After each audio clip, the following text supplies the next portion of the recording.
நிறைய பேர் நம்மூர் எம்எல்ஏ பேஜ்ல இந்த பழங்குடியின மக்களுக்கு அப்படியே ஒரு வீடையும் கட்டி கொடுங்கன்னு சொல்லி மெசேஜ் போட்டிருந்தீங்க. உங்களுடைய எண்ணத்துடைய தாக்கம் தான் போல இருக்கு. இன்னைக்கு உங்களுக்கு எல்லாருக்கும் வீடுக்கு கட்டக்கூடிய ஒரு திட்டம் இன்னைக்கு வந்துருச்சு. அதுக்கான பூமி பூஜை இன்னைக்கு போட்டு இன்னும் இங்க 2 மாதங்கள்ல முழுமையான ஒரு வீடு 4.5 லட்சம் ரூபாய் மொசை தரையோட அழகான ஒரு வீடு இங்க கட்டுமானம் பண்ணி இதற்காக மெசேஜ் பண்ண உங்க எல்லாருக்குமே நன்றியை தெரிவித்துக் கொள்கிறேன். குண்டும் குழியுமா இருந்து இந்த பகுதியில் நடக்கிறதுக்கே ஏதுவா இல்ல. சாதாரண இந்த மண் தரையோடு நடக்க முடியாது. அந்த மாதிரி இருந்தது. ஒரு கடினமான ஒரு சூழ்நிலை இருந்தது. அன்னைக்கு நைட்டு இங்க தங்கினதால தெரிஞ்சது. உடனடியா துறை சார்ந்த அதிகாரிகளை கூப்பிட்டு உடனே மின்விளக்கு போட சொன்னோம். அன்னைக்கு ஈவினிங்கே லைட் எரிஞ்சிடுச்சு. அது மிகப்பெரிய ஒரு மகிழ்ச்சி. நம்முடைய ஊரக வளர்ச்சி துறையை சார்ந்த அதிகாரிகள் உடனடியா குடிநீர், சாலை வசதி எல்லாம் உடனே ஏற்படுத்தி கொடுக்கறதா சொல்லி அன்னைக்கு ஈவினிங்குள்ள போர்க்கால அடிப்படையில் குடிநீர் மின் வசதியை முடிஞ்சது.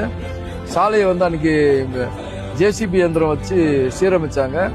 தொடர்ந்து இன்றைய தினம் சாலைக்காக பூஜை போட்டிருக்கோம். அதே மாதிரி நம்ம ஊர் எம்எல்ஏ பேஜ்ல நீங்க நிறைய மெசேஜ் போட்டிருந்தீங்க. இந்த கோரிக்கைகள் மட்டும் இல்லாம சாலை வேணும்.